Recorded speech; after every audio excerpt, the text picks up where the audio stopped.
আবহমান বাংলার অন্যতম জনপ্রিয় লাঠি খেলা।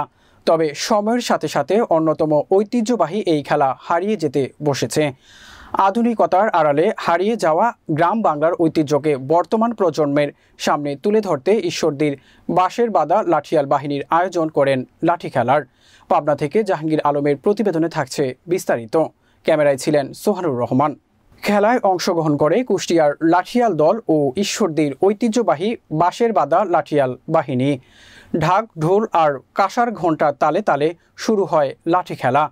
কখনো শুয়ে বসে, কখনো আবার নাচের তালে একে অন্যকে ঘায়েল করতে বাদ্যের তালে তালে লাঠিয়ালদের শারীরিক নানা কসরতে মুখর হয়ে উঠেছে চারপাশ।